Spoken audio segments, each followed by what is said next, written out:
years. 20 years. Yeah. My brother's the one who actually came forward and talked to my parents. And I remember that day coming into the backyard in the house and seeing my parents with him crying, very upset, like I've never seen him.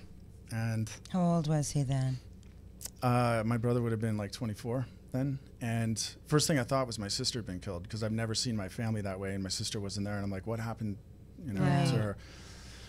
And then they're like, nothing, everything's fine. Just give us some space. And it's strange when you block something out. I mean, you never forget something like that, but you block it out of survival and also out of other things like shame and fear and guilt and whatnot. But I knew what it was, even though I didn't consciously acknowledge it. You had a good idea. Yeah, my brother was trying to get out of the side of the house, and I headed him off the pass and forced him to tell me what that was.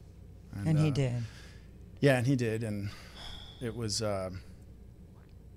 What did you feel at that moment? I mean, here you have this secret that you've kept for 20 years. Yeah, I mean, I was furious. Furious that he told? No, I wasn't furious at him. I was just furious about the whole thing. It made me want to, go out and just do something. Do something. I mean, probably hurt myself, frankly. I mean, obviously, I've self-medicated in every way that you can. It's, with really any form of escapism, sex, drugs, alcohol, the classics, but, TV. Everything, yeah. I think I've watched every movie ever made. Right. Everything but the vocalization. Yeah. That was your true medicine. You were looking for an escape. As folks, we need for you to understand, children that have been sexually abused, they can't be blamed. They are going through things that they're imprisoned within themselves. I mean, that's the way that I see it when I speak to adults who have survived and they do become vocal. And when they become vocal, they typically say, I have been holding this in. I've been a prisoner within myself, and it affected every part of my life. And now that I'm vocal, it's like I've unlocked this door, and these demons are coming out that have been holding me. Did you feel like that? Absolutely. I mean, it's also something that you can't repress. It's going to come out. Mm-hmm. And I have a particular strength that's born out of the rebellion that was born out of this incident, that I'm like, you're not going to beat me. So somebody like me is going to keep it in longer, and it's just a ticking time bomb. Yeah. And if this didn't come out this way, it would have come out another way, and it could easily have been much worse than the way it did come out. So let's go into that. Yeah, so your brother told, what a courageous man. I'm so happy and grateful that he did, because he didn't only unlock his own door, but he helped to actually unlock your door, because it had to be done. Yeah. Now, tell us about you. You have this feeling that you now want to confront your abuser. Is that right? Yeah, that's what I felt. I think what a lot of people don't understand is in a situation like this, there's literally no words in English or any language to describe what you've just gone through as a child. Plus, you don't have the understanding as a child. And in that way, the only person that really understands you is your attacker. And so you're bound by this shared experience. And this is how this person owns you. And it's a difficult thing to get away from. And yeah, finally when this came out, a little bit of time passed by. It was a difficult situation for us to deal with, but we tried to get this guy put away. And I went to the police, and I talked to the DA, most of the DAs and most of the sheriff's office, police departments and whatnot in the Bay Area. Nobody would take the case because of statute of limitations. Statute of limitations, folks, once again. Why does that even exist? I would have had till I was 13 at the time. You would have had till you were 13 years old.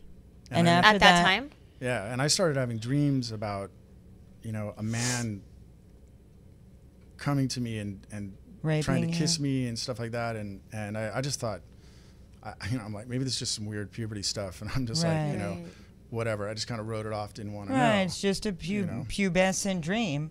Yeah. We all have them, and you didn't put it together yet. Yeah. Okay. And I had been dabbling a little bit in drugs, but that's when I really got into drugs. And I've never, been shooting up and stuff like that. Just trying to numb. Yeah, trying to numb the is shame. what we hear. Yeah, trying to escape. And if that was an escape, which it typically is for survivors, that's the route that they take. They don't want to have to face the demons that they never asked for. They did nothing to invite these demons in. They were just an innocent child. Yeah. Plus, nobody can really control me. I mean, I had no respect for authority. Not doctors, teachers, coaches. How about before that? I'm sorry. Oh, no, go ahead.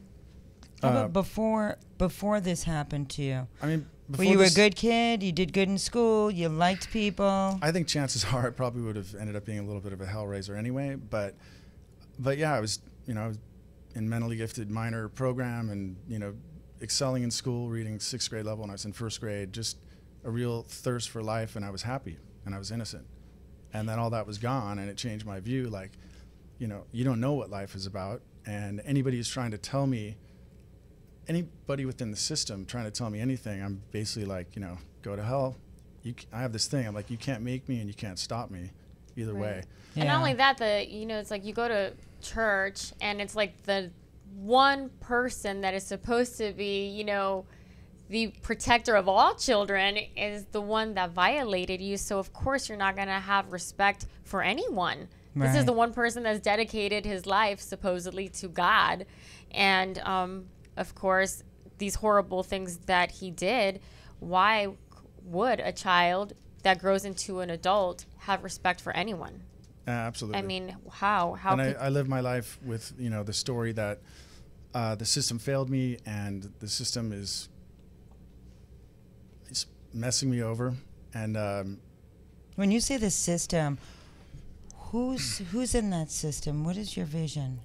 Well, I joke around about a lot about it being the conspiracy, because everyone's against me, back in the day, and I could really point out things, but a lot of that was self-created and manifested. I used to be this negative cataclysmic force, and I've transformed that now. But I would have incredibly horrible things. Some because I made poor decisions. Others, I didn't do anything. My life would crash down around me. I'd ask my friends, like, "How did I create this?" They're like, "You didn't." You didn't. Right. It's a weird cosmic thing that the universe is bringing you when you're putting that out there, that energy. And, everybody always looked at me as, the kid with a chip on his shoulder, dark cloud over his head. I've had many people say the first time I looked at you, I could see in your eyes that you were like deeply disturbed, back in the day. But I've transformed that now, and it's it's so funny that you say that, because when I was growing up, and Tammy says, she's like, I can't imagine you like that. And she's so sweet and bubbly. Because I'm just, you grow up and you start to, you realize, you did nothing wrong. You did nothing wrong, and I want to change this. But I was very aggressive. I mean, a person couldn't even look at me without me saying, like, what are you looking at?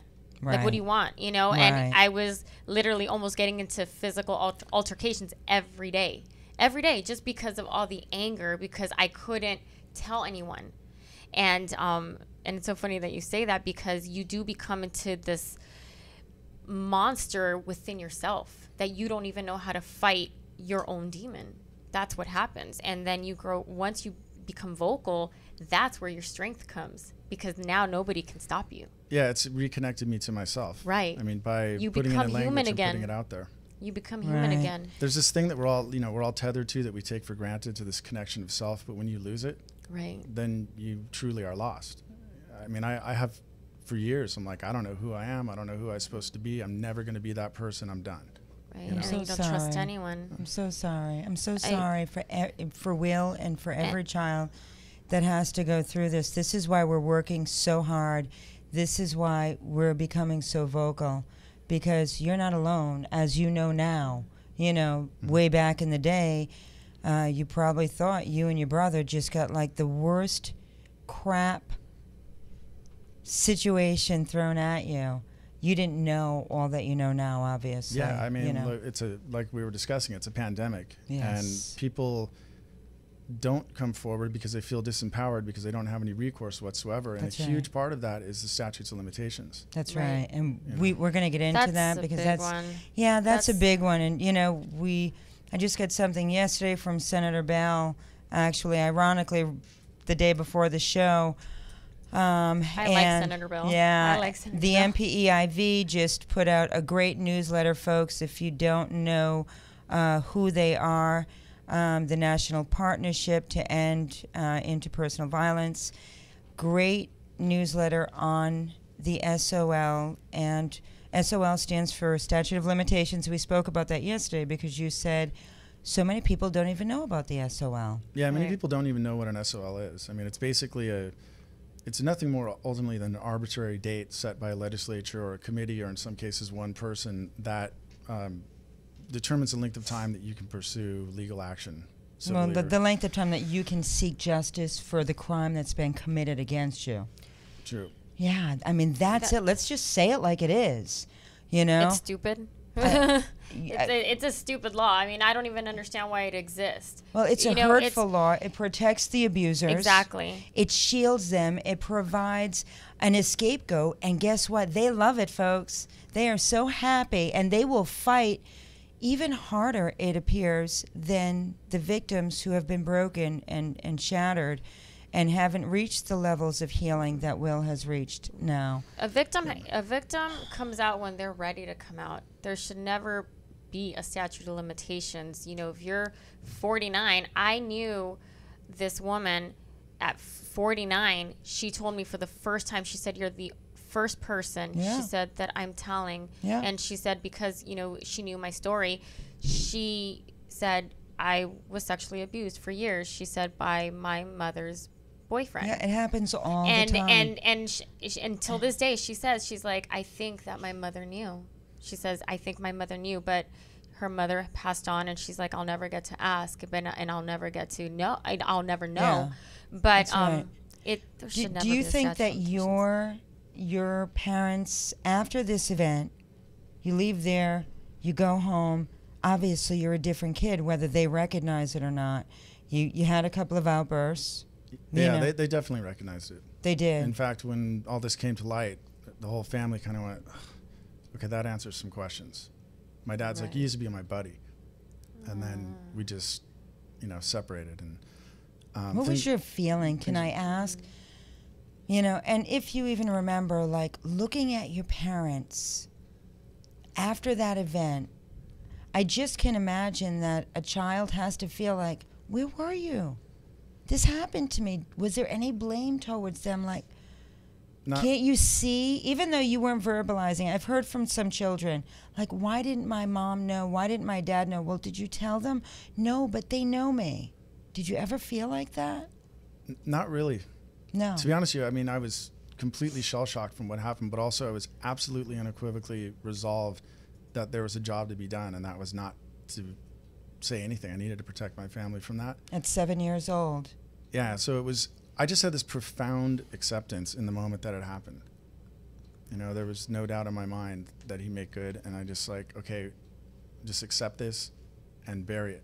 You need to step up and do what you need to do. And That's so, what you did. I mean, I think somewhere in me as a child, I probably feel, like I was let down by the whole system or whatever. But my parents, I've told them, I harbor no ill will towards them. Right. The They really irony- didn't know. This group of people are amazing.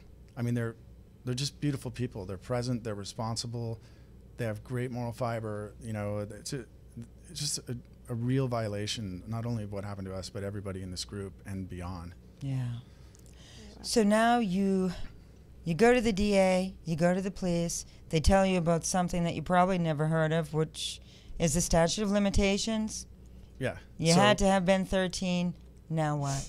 I just said that's just unacceptable, and I know this guy's done it to other people, so if I can't do anything, I'm going to find other people that he's done it to. And through my research, I found out that he had molested his own sister when she was 5 and he was 9. He molested his brother's 4 children. He molested, I don't know how many people have come out of the woodwork after the trial, but They did come I think forward. it's around another 20 people. So I exposed him as a serial child molester. All the people that I had exposed at the time, I went back, I said, I found this, but they all fell out of the statutes of limitations. So there's So really, nobody had any recourse for justice. there was nothing that could Wow. be done. And then someone suggested that we could do a civil suit. And I'm like, I don't care about money. And they're all, no, but you, in a civil suit, you can create sort of your own settlement. Right. So we did that, and we settled out, which I didn't want to do. Okay. But my attorney. But it happens a lot. My attorney at the time, was seeing dollar signs and kind of Right. pushed me into that. And it's sort of an old boys network with Yeah. my guy and the church's guy that he's dealing with, because they had done some cases. And I had a wife who was sick with blood clots. I'm divorced now, but I was in grad school. I was broke. I was just beaten down. You were I'm broke. like, I can't You were take it anymore. broken. You were facing something for the first time in your life. You had a lot on your plate. I mean, And so they got, I think we were awarded around $650,000, and my brother and I got 187, and the attorney got the rest. oh my God. So, That's disgusting. well, I mean, it felt bad. It didn't feel comfortable taking the money. It felt like blood money, Right. which it kind of was. And it didn't really go very far to help me with the damage that this has caused. And Of course. But it wasn't about the money. I mean, it was about putting these measures in place. And, part of them were like, we know where he is at all times. He's defrocked. He's obviously kept away from children. He's not excommunicated. I don't want the church putting these guys on the street. I want them to remain responsible. Is he still in the church? Yeah, he is. He's down. he's still an he's active still- priest. He's not. in- I He's mean, defrocked, but he's Right. still in the Right. church. Okay. They retired him at early 50s. So he's in Los Gatos at the Sacred Heart Jesuit Center up on the hill, Oh, that's right. I overlooking read the that. by the vineyard, overlooking the valley. And Say one of that the- again. Say that location again, please, because everybody that's going there that hears this, keep your kid by your side because he's there. He's free to roam, and there's other people up there. There's other pedophiles they put there. They had a case there where 5 guys were named, only one was indicted, but there were 5 priests that were systematically raping and gang raping 2 mentally retarded dishwashers up at this place. It's bad. It's bad. It's so bad. freaking bad. So I'm so sick Los of Gatos, this. like Sacred Jesuit Heart Center, has 18 institutions within 1 mile of that range from preschool to high school, and these guys are out there and they're free to roam, and it's amazing to me that community is not up in arms more. It's amazing to It- me right. that That every society every hasn't done community anything. is not up in arms more. If That you is are a disgusting. parent, an aunt, an uncle, if you have somebody, a child that you know, why wouldn't you be up in arms? This is enough to make somebody up in arms. And these people are not getting punished. Wow. But you felt really pissed off, excuse the expression. You finally confronted him face to face, is that right? Yeah, after Tammy, many years of I'm sorry, Okay. we have a caller. Oh, I'm sorry. Okay. Before you answer that, because Okay. that way we can. Hi, caller. Caller, are you there? Hi, yes, I was calling to talk to Will. Oh, yes. Hi. What's your Well, name? My name's Michael. Hi, Hi, Michael. Michael. Hey Mike, how's it going? Hi, Will. How are you? Doing well, thanks.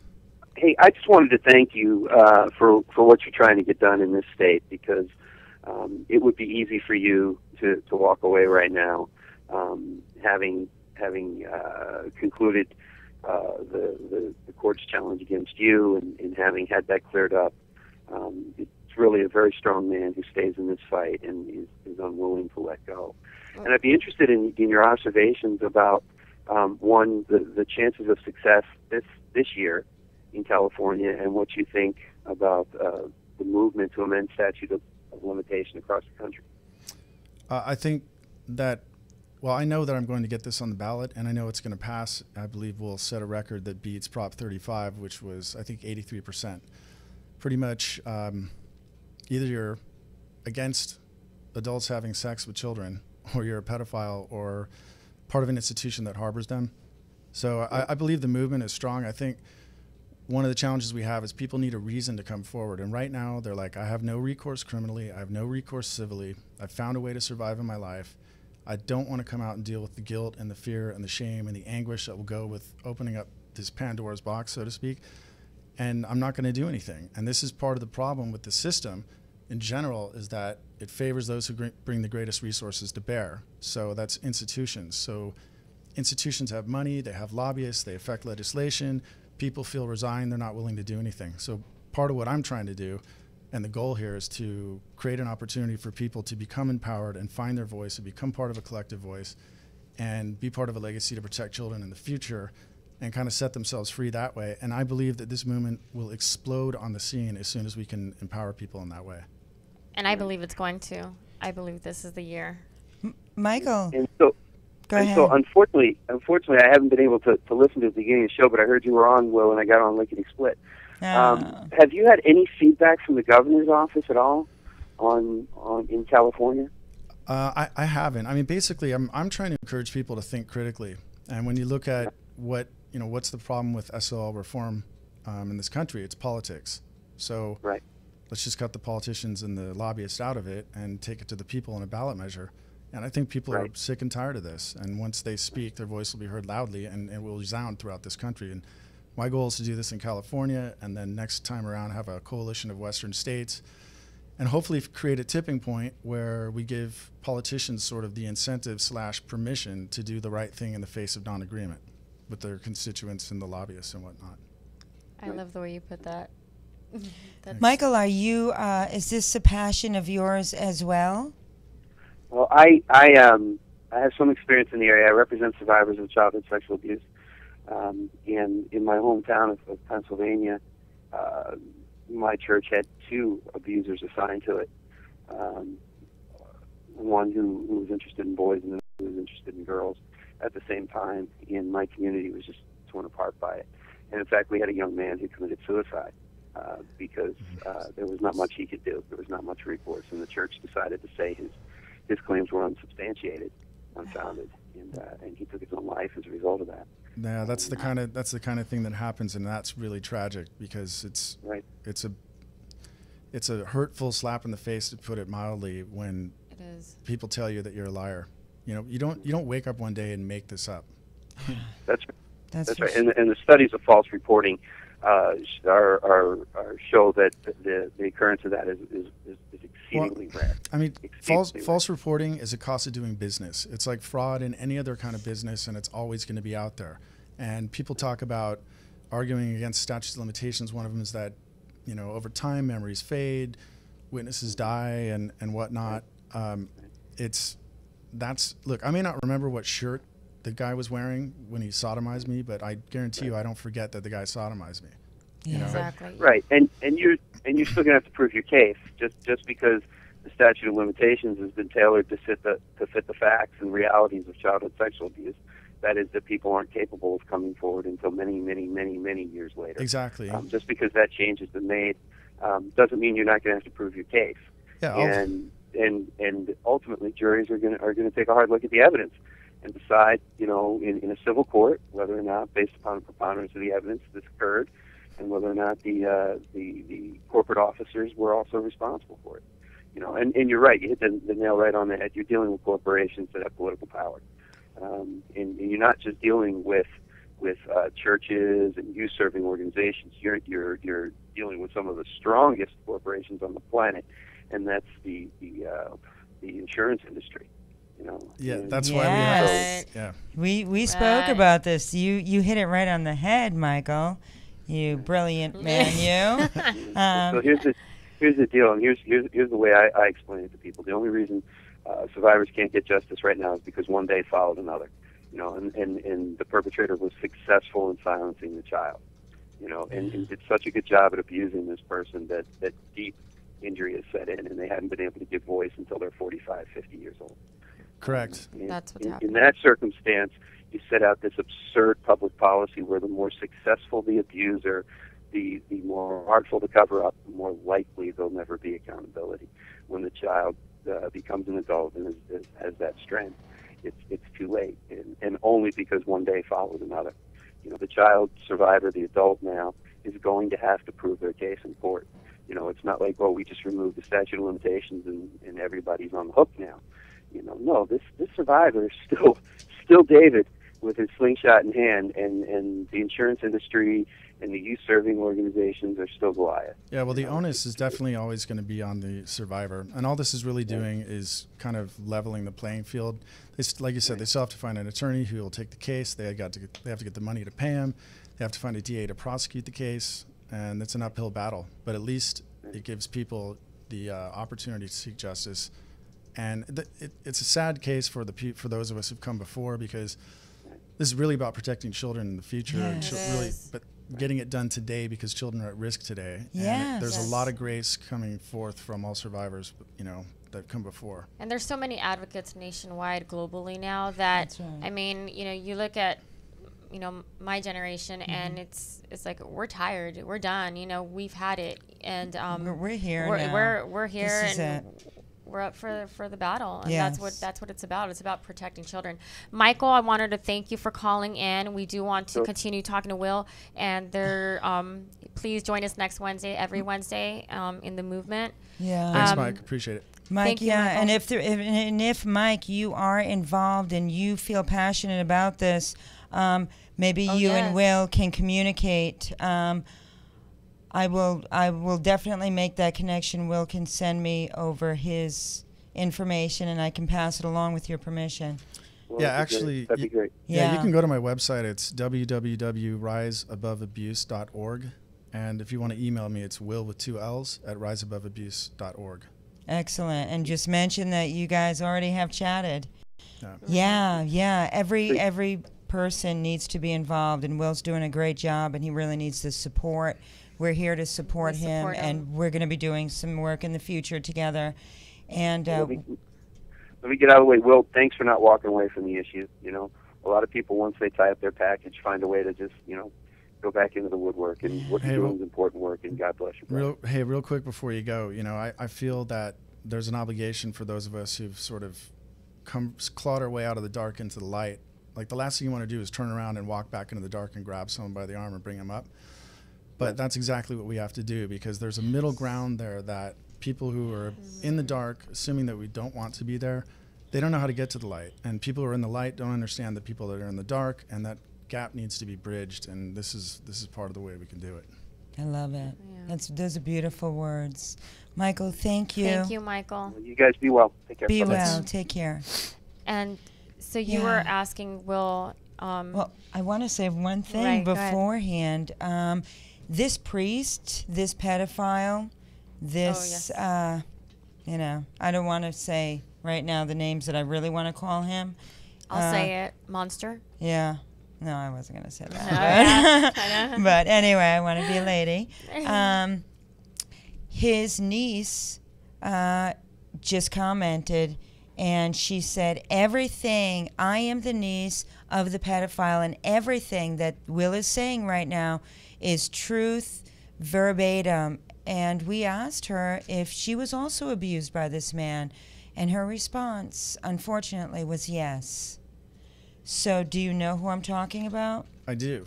Yeah. And you know, it's been remarkable, the victims that I've uncovered and the people that I've approached to assist me, like during my trial and whatnot.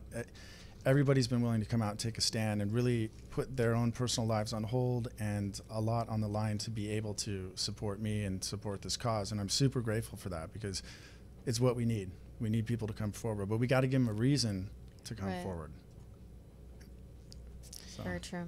I could get into a million reasons, but I do want to touch on, you meet your abuser. Did you shake his hand? Did you say, hey, do you remember me? Or what did you do when you came face to face? There had been several times over the years where I had sought to go down there, and usually in an altered state, really upset. And this one particular day, I just woke up and I'm like, today it ends. I'm going down there and I'm going to confront this guy. And they keep these guys locked away, and they don't really tell you who's there. They have a locked door and people working the entrance, and you can't really get in anywhere. So Oh my God. I called up and said, I'm a friend of the family. I know Gerald Linder's brother, who I know was a police officer. I said he's been killed in the line of duty, and I need to get in to break the news to Father Gerald Linder, and I need a private room for that. You'll probably hear some commotion. Just ignore it, because I'm sure he'll be upset. Wow, you're a smarty. And, well, I didn't really know what was going to happen. I wanted to get this guy to sign a confession. Okay, that's why, that was your intention when you went there. Did you have the 'Cause there was confession typed up? Yeah, or- and there was Wow. no other recourse for anything. I couldn't think of anything else. It's always just been unacceptable that someone can turn my life and the lives of other people upside down, and no one can do anything about it, Yeah. and children are still at risk. I'm like, yeah, I'm done. and he's still around. Good for you. So, yeah, I went in there, sitting in a chair waiting for him, and I'm just kind of laughing a little bit. I'm dressed all in black. I've got a black hat on and black gloves, and You're going I looked like a gothic. hitman. You're going gothic, yeah. But And the You're a Batman. Yeah. You're there to save the day. so when he walked in, I became paralyzed in the chair. I have body memories. You know, my pelvic floor started. I thought I was gonna, pee my pants. Yeah. Frankly. And, Imagine that 20 years later, folks. That's the kind well, of at this fear point, that it's these 35 people. years later. Wow, 35 years later. So I'm just started imploding. I started getting paralyzed, and I'm like, I have to get up now, or I'm not going to be able to get up, and this guy's going to do something. He's going to win again. So I went over to him and stood above him and asked him, do you know who I am? And he said no, and I said, well, you should remember the kids that you blank. And he started leering at me the way they leered at me when all this went, and some words were exchanged. I told him why I was there. One thing led to another. What did he say? When you Yeah, say what did he words, say? can you share that? Well, there weren't many words from him. Okay. Yeah. Okay. So you were just telling his him. body language completely sank when I'm like, you should remember the kids that you do this to. Yeah. And I just felt threatened. And he was looking at me in a threatening way, the way that he did when we were younger. And one thing led to another, and a physical altercation ensued. And Did you kick his ass? not too bad. It happened really fast. God, I hope you did. God, I wish wish I you wish I would've- was there. I wish I you wish I about was it. there. I fantasized about it, believe me. And I can like, imagine. horrible Of things. course. I mean, I used can to have- imagine. I used to have one, vision of attacking him and biting his face off, and I never really understood where that was coming from. Maybe And it was the glaring eyes that you just said that you remember those same eyes that he looked at you, and they were the same eyes, so maybe that was why. yeah, I mean, he just, I don't know, the whole thing just got out of control. Happened pretty quickly. The people come in and It's sort of ironic because at one point, you know the expression, your blood runs cold? Like, my blood ran cold, and in that moment, anything could have happened. yeah. And the irony is that some woman who works there, maybe a nun, I'm not sure, opened the door at that moment. And had I not been in this state where my blood had run cold and anything could have happened, and might have, Yeah. I wouldn't have had, ironically, the presence of mind to choose not to become him and to choose life for myself. That's and really, right. that was the first affirmation to me from myself since this happened to me, that my life is worth something. So Finally, God, Intervened. Intervened in the presence of this man, and he did it for you. So what happens next? Did you get arrested? a few days went by. I drove back. I remember driving back. You just left. Yeah, I just walked out of there. Okay. I didn't run. I'm just Yeah, you just held walked my head. I out. walked out of there, and I was driving back, and I remember just like laughing hysterically one minute and weeping deeply another minute. I was really Oh, God. messed up from it. Turmoil of And, feelings. 3 days later, the police show up at my door, and I thought that maybe he had died because I had hit him in the base of the skull many times, and so they staked out my place, and I ended up calling my attorneys, Pat Harris and Mark Garagos, and then Paul Moniz was brought in later. These guys are the dream team. Okay. Because I thought I needed an attorney for murder, and You didn't know at that point that he was going to be okay. no, and luckily You they thought took you the did case.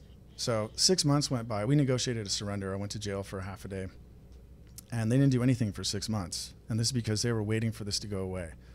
And there was You weren't going away. No, I was going to force their hand, and I know that in this litigious society, it's one of these things. If the police don't do something about it and the court don't do something about it, they're going to get sued if something else happens because of me. So I knew they had to do something, and it wasn't until we tried to file another civil suit, which was not viable, but that same day, 2 hours later, they called for my surrender. So that's when it all came down. And then I found out that I was charged with felony assault and felony elder abuse. Yeah. How long? I know we got to speed it up because I Elder want to abuse. touch on other things as Okay. well. You were looking at, what was kind of the deal that they were going to offer you? Well, I told them I'm not taking a plea deal no But matter what was the deal that they offered? Well, I could have faced a maximum of 4 years. Probably I would have done 1.5 to 2 years based on Okay. the severity of the crime.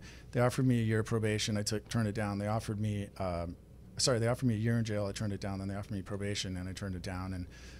And the trial itself was, we're short on time, but if you followed it at all, it was a pretty crazy trial, and my attorneys were like, I've never seen stuff like this happen. I mean, on the second day, the DA suborns perjury, basically, where she said, we know Father Jerry's a liar, we know he's going to lie, and we put him on the stand. Then they put him on the stand, and he lied. And so all of a sudden his attorneys with my attorneys fighting with the judge and the DA saying, my client takes the fifth, and because he took the fifth, I could no longer call any witnesses in my defense. So I had nothing in my defense except me. And we need to change the laws when it comes to victims of sexual abuse, folks. It's not just the SOLs. We need to change the laws where these criminals are prosecuted, not for, we talked about this yesterday, people who smoke pot get more time than pedophiles, than people who sexually abuse children. Ridiculous. I mean, what the hell's going on here? And the crazy part is that they charged you for elderly abuse, Here's and a yet kid. he sodomized you as a 7-year-old, and you are now trying to defend yourself again? How is it that the victim who seeks justice the right way, the way that our country allows them, is completely rejected, is told there's nothing we can do? He then goes on an excursion to find more because he damn well knows that there's more people out there. He finds more victims. They are all with their mouths open saying, we don't have any recourse for justice. And he finally then hits the guy. Listen, I don't want to talk about it on the air. I don't want to. I mean, within the trial too, also we should have had a mistrial because I couldn't face my accuser. And there's a lot of stuff going on within the trial of that nature that was working against me. But the last day I came, did my testimony, the DA's like, you planned this out, you did it. And I turned to the jury and I said, I'm not going to insult your intelligence. I did this, but I have my reasons. And they ended up finding me not guilty. And yeah, but tell our listeners, you looked at the audience, at the jury, and you said, I'm guilty. Yeah, I said I did this, but I have my reasons, and I'm not going to insult your intelligence. I'm not going to lie about it. I want to expose what's going on here for what it is, and I don't care if I have to go to jail. And really, this is me taking some of the things that I've negatively used in the past. What are you going to take from me? Am I going to lose a marriage? Am I going to lose a job? Am I going to lose a friend? Am I going to lose a career? I'm going to lose money? There's nothing they can take from me. They took the biggest thing. They took your childhood. They took your innocence. They took your good spirit. They stole your life. Yeah. The old me would have been, just kill me and take me out of my misery, frankly. But, I used some of these things that I use negatively, positively. There's nothing you can do to me that I can't take and that I can't face. And so being acquitted through jury nullification, that happens less than 1% of the time. And that's what happened with you. A remarkable verdict. Yeah. Excellent, excellent, folks. He needs such an applaud because... there we go. This does not happen a lot, but it happened with him, and it happened because he looked everybody right in the eye and he said, yes, I'm guilty of what I'm here today for, but let me tell you why. Let me tell you why I had to do what I had to do, because there was no justice being given to me by anybody, and I applaud you, and I don't feel at all bad for that guy. Neither do I. Yeah. I just can't believe that. We have a caller. Society, I'm sorry. We need to do more. That's right. Caller, are you there? Caller? Yes. Hi, how are you? You're on Hi, air. How are you? Good, good. Your name, please? Kim. Hi, Kim. Hi, Welcome Kim. Hey, Kim. to the show. Did you have a question?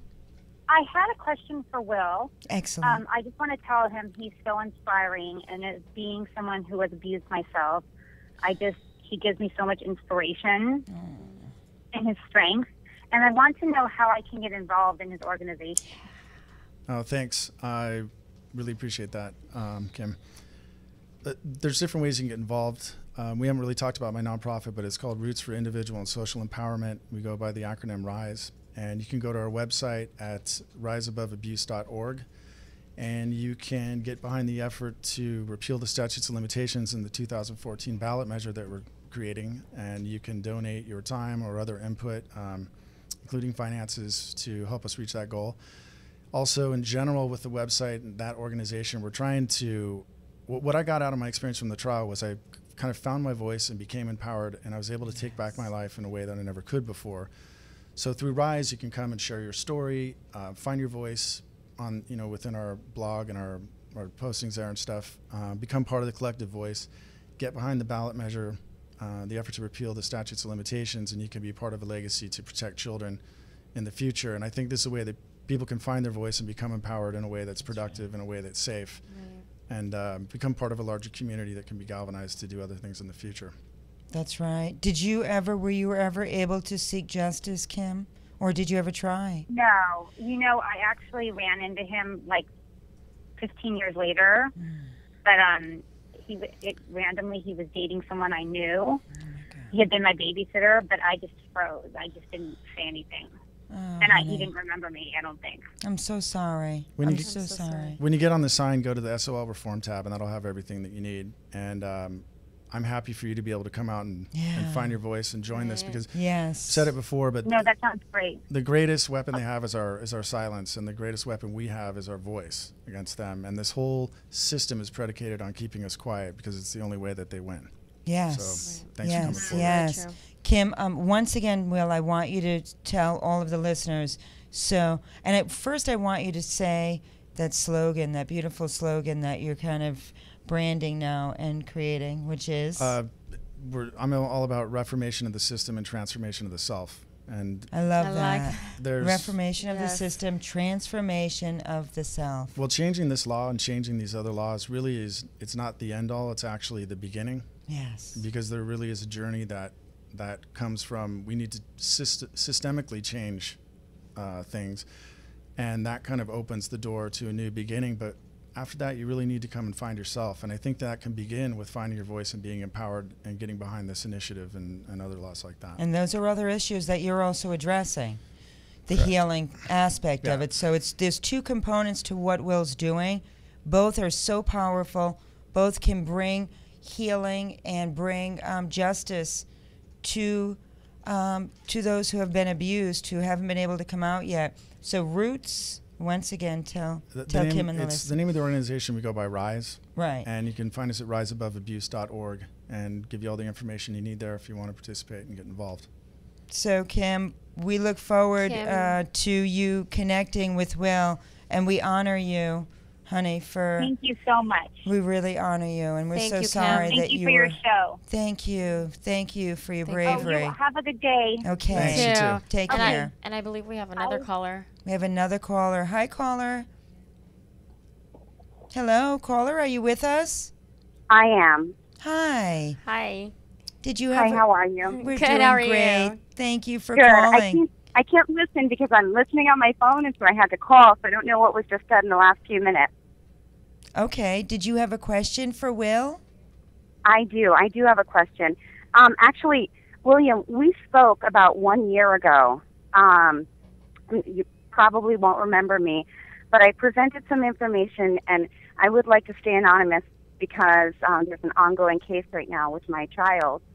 Are you aware, or what is going to be, if any, are you going to have any participation in the situation that is going on right now with children involved in divorce that are being abused by one parent, and yet under Family Code Section 3027.5 are being placed with their abuser? Obviously, I think I had presented it to you about a year ago. yeah, I think that's a huge problem, and I'm here to help in any way that I can. Right now, I'm focused on repealing the statutes of limitations, and I know, yeah. Trying to- Only slay one dragon at a time. what's that? You can only slay one dragon at a time. Yeah, I mean, I'm going after like a more systemic approach, and I think there's many groups attacking specific issues that are a little more peripheral or specialized, and I think everybody's doing a great job. We all need to work together. And, Yes. if there's anything I can ever do to assist in anything of that nature, I'm more than willing to do it. But as an organization right now, we're focused on repealing the statutes of limitations because I believe that will profoundly transform the landscape around this issue in general. That's right. And it's almost, caller, we thank you and honor you, and we're so sorry that you're going through what you're going through. It's almost like we all have to get together, folks, and like you said, caller, slay the one dragon. There's so many organizations focused on so many different areas, and they're all important, but it's almost like we've got to make this list, maybe join up with Will, everybody slay this dragon, and then we move on to the next. One spoke at a time until the wheel doesn't turn anymore. I mean, that's the way. We know that there's so many things going on, but if there's not enough of us backing and supporting efforts like Will's, and really combating it, nothing ever gets done. So it's I support you. I support you, William. Oh, Thank you. Appreciate that. Oh. Thanks for calling in. Thank you so much, caller. We honor you. Thank you. And this SOL Yes. issue is a big one because this is where people, have another call? victims will be willing to speak more. That's right. It's the statute of limitations that holds them back. We need to abolish it. Minnesota's in the lead, folks. Everybody look up Minnesota. It's in the lead. Last year, 16 different bills were put into effect, or were, there was efforts. Historically, there was more reform and more discussion last year than any other time regarding SOL. So we need to be aware of that, and we need to combat it now more aggressively because a little tiny crack in the window is open. Hi, caller. Are you on with us? Hello, caller? Hi? Oh, Hi. Hi. Welcome to the show. What's your name? Hello? I think we lost him. Hi, caller. Are you still here? Would you like to comment? Okay. I'm sorry, folks. He has hung up. I hope that it wasn't the bad man that we've been talking about. Yes, it's you. It's you that we're talking about. Right. So, yeah, have the guts to face what you've done. It's unbelievable because these pedophiles are so violent and so controlling, right? Yes, with they are. with the little children that they can overpower. But it's amazing that when these little kids become, the big guys like Will, boy, are they the biggest cowards. Even to vocalize what they've done, there is no accountability. You are all cowards. Every pedophile, everybody who abuses children, you are cowards.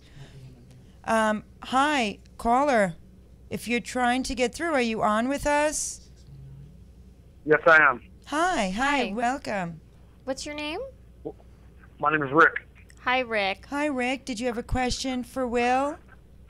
Yes, I do. I've been following the trial and following what he's been doing within the community within California. And my question for you is, what can we do as citizens in California and across the nation to support his cause? What's the first step we should do? Should we call our local representatives, law enforcement? What is it that we need to do? And how do we rally forces so that we can get something done about this? Excellent. That's such a great question. Go ahead, That's a Will. great question. First of all, take matters into your own hands and do it in a way that's safe and responsible, and get involved in the effort to repeal the statutes of limitations. But he wants to know how to do that. We've got to kind of package it up a little. I think that you need to log on to his website and that you'll find the information there. Do you want to repeat the website and then the SOL? It's riseaboveabuse.org, and go to the SOL reform tab, and it'll direct you where you need to go. But what's the first step? Like, Rick, if you can do something today, what would you tell Rick to do today? Well, the first thing you see on my website on the first page is a quote that is truth. Truth begins with acknowledgement. So acknowledge the reality of the situation, and then just be resolved to do something about it. I think he has, because he's calling. If you come and look at the website, the way this works, and it's just a reality that we have, around the system. If you're going to bring a ballot measure, you have to get a certain amount of signatures. You have to do a certain amount of research. It costs what can Rick do to help you to get signatures? How about starting there? What can we do to help you to get this? How many signatures are needed? We need 505,000 out of all legitimate. Of the state of California. Correct. Legitimate. Okay. We can get legitimate signatures. Yes. What can we do to help you get the signatures? Rick, are you game for helping to get signatures? Most definitely. And the people that you speak to about this issue, a lot of them come from an emotional place. Yes. And then they're kind of trapped in this box. Like, if I come out and say something about this, then I'm pushing the issue as far as, some people are very sensitive as to what happened to them. And they don't want to really step out in the world and go, listen, I was one of those guys that was abused. What they want to be able to do is they want to be able to do something. How do you do that and still be able to support the cause without being able to be Will Lynch and tell your story to everyone? So, in other words, you want to remain anonymous, but you still want to support it because you believe in it. Correct. And then I have friends of mine who just believe in the cause. They don't need to know what my past is. That's right. They just believe in the cause, and we all want to get out there and support it. But we have this emotional tie to this sexual abuse thing that keeps you scared to go out and talk to people about it. What can we do, to get the message out there and yet still be able to get our friends to support the cause and be able to support, where he's going with his project. Wow. Well, You're And awesome. by the way, I have been to his website. It's an awesome website. It's very helpful. You're awesome, Thanks. Rick. You are awesome. I'm so grateful that you called. Appreciate that. Yeah. Go ahead. As it relates to the ballot measure, you can go to the website, like I said, go into SOL Reform. It'll take you to a crowdsourcing platform, which we've developed with the consultants out of Sacramento. Okay. There's nothing like it before. It's dedicated only to ballot initiatives. And basically, we've created it because the system has been hijacked by politics and politicians and self-interest groups and whatnot. We're trying to make a venue where people can come forward, learn about all the different issues, and donate money or donate their time and donate their signatures as well. So that's something you do directly associated with the initiative. Otherwise, you can write your politicians. You can get out and write op-ed pieces. People. Okay, so wait a minute. Can you put a template on your website when you tell people to write to politicians? Because I've seen it. Right. It's easy to tell them what to do, but you almost have to put it. Can you make up a template that everybody can download and just fill in their name? And seriously, Yes. No, sir. okay, Yeah, because I make it agree. easy for them. And Make it that's- easy. That's my job, is to make this as easy as Yeah, possible. that's right. And this is the reason why we're strategizing the ballot measure the way we are, which I'll talk about in a sec. Okay. I can definitely put something like that online. I don't have too much faith in politics, and frankly, it's not going to hurt for people to do stuff like that. But at the end of the day, the only way this is getting done is through the voice of the people. Right. And People. we, frankly, don't need to write our politicians. I know that's against No, that's it's against not. what a lot of people think, but No, Right. listen. look, their inability and unwillingness to get this done up until this point is nothing short of ridiculous. So I'm done dealing with them. Okay. But the more you put it out there, the more it's out in the world, the more that message will be heard. So I'm not against that. But How about getting a petition started where we get a couple million people in California to sign this and then take it to their politicians? And maybe we get media attention and we say, listen, we took it to, Leno, who, by the way, Leno in Northern California, with all due respect, he had that conversation about if it's under 24 pictures of pornography that somebody has and they shouldn't be charged. I'm against you, Leno, just to let you know. yeah, look, the problem, part of the problem, the perpetuation of the problem is it's just piecemeal legislation because you can't put anything together that gets it done at the end of the day. I'm tired of half-ass resolve. I want to just get this done now. Do you have ideas? This is what people need to understand. This is completely viable and completely actionable and can happen today. Yes. And my job Right. is to keep people focused, to break down the barriers of the sovereign mentality, whether it's thinking from a political base or thinking from a religious base or whatever it is. Just the human being, and understanding this is about protecting children, pure and simple. Exactly. It's here today, and the other thing people need to understand. It could take years to transform this issue in the social conscious, but how do you change things to affect people today so that children will be protected because they're at risk today? That's and right, that's by today. just thinking critically, analyzing what's going on, bringing the ballot measure, understanding that politicians need to be taken out of the equation just so that we get it done. This is something that you can do easily. You can go online, donate $1 to the cause or whatever, and donate your vote to the cause and be done with it. And whether you don't want this in your mind because it bothers you and it makes you feel uncomfortable, or you're in some faction that's against it for another reason, whatever it is, I'm not going away. You guys aren't going away. Yeah, this for issue's sure. not going It's away. not going That's away. right. A revolution is brewing, and it's never going to change. And if you want it out of your way, vote for this ballot measure. Resolve the issue. We have an obligation to take care of children. They don't have the vote. What are we going to do? Do you have specifics on this ballot measure right now or not yet? We're currently having it drafted, and it'll go Okay. for summary and title by the end of the month. Okay, so which- you're going to have Perfect. it up on your site, I'm correct. assuming. Yeah, and other places, and then Okay. it'll be released. So yeah, I wanted to talk a little bit about the strategy behind. Wait a minute. Let's talk to Rick for one moment. Okay. Rick, Yes. have you ever emailed Will? Yes, I have. Okay. So email him again, just because, you know, we're going to be talking to Will too, and we have some other people that are really, really thinking aggressively. So maybe we can get some good ideas together and email them out to the people to answer your question for something that you can do today and something that you can still remain anonymous and get all of your folks involved without really standing up and being a Will. How does that sound? Thank you. Thank you so much. It sounds great. And that's one thing that I've been able to see by looking through his site is he's not taking the traditional path to solve this problem. He's dealing with it head on without the emotional baggage that goes with it and saying, listen, this is what we need to deal with. Kids are being abused. It's simple. Yeah. Let's figure out why. Let's figure out who's doing it. Let's resolve it. Let's figure out who needs help and get it all done. And it's more of a comprehensive package, but also it's very simplistic. I love it. Yeah. You just summed it up.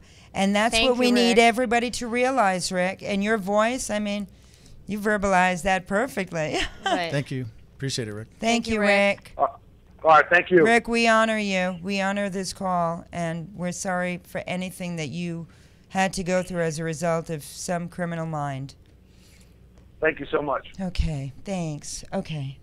Go ahead, Will. I know that you said you wanted to get into that now. So Yeah, so you know, again, when you look at what I'm trying to do is provide a plan in the absence of one to resolve this issue, and looking at the best way to move forward, understanding that children are at risk today. So part of the strategy that we're employing around the ballot measures to have no retroactive consequences whatsoever, meaning no window legislation for people from the past to come forward, nothing. It's basically from the day that it's passed forward or that it goes into law or whatnot, children will be protected from the future on.